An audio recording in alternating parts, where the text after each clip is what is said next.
जम्मू और कश्मीर से अलगाववादी नेता मसरत आलम को बेल मिल गई है और वो अब रिहा होगा। मसरत आलम को जम्मू कश्मीर हाई कोर्ट से जमानत मिली है।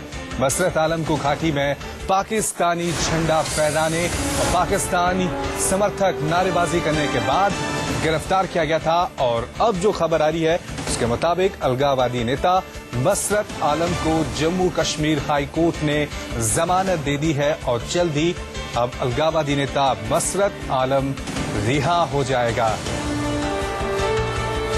चलिए इस खबर पर और ज्यादा जानकारी के लिए सीधा रुख करते हैं हमारे संवाददाता आसिफ स्वाफ का।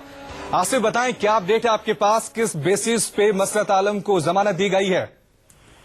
देखिए, मसरत आलम जिसे मार्च में गिरफ्तार किया गया था जब सईद अली शाह गिलानी दिल्ली से वापस आ रहे थे और उनकी रैली के दौरान ही मसरत आलम ने पाकिस्तानी झंडे और दूसरे झंडे लहराए थे और देश विरोधी नारेबाजी की थी, जिसके चलते मसरत आलम को मार्च में ही गिरफ्तार कर उस पर पीएसए लगा दिया गया और जेल भेज दिया गया।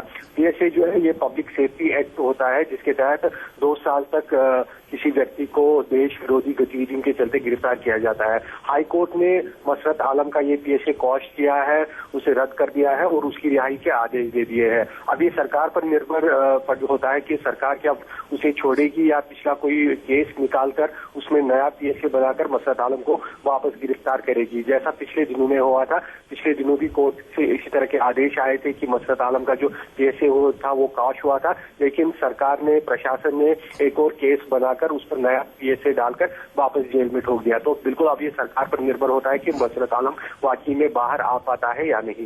जी चलिए, बहुत बहुत शुक्रिया आसिफ इस तमाम जानकारी के लिए।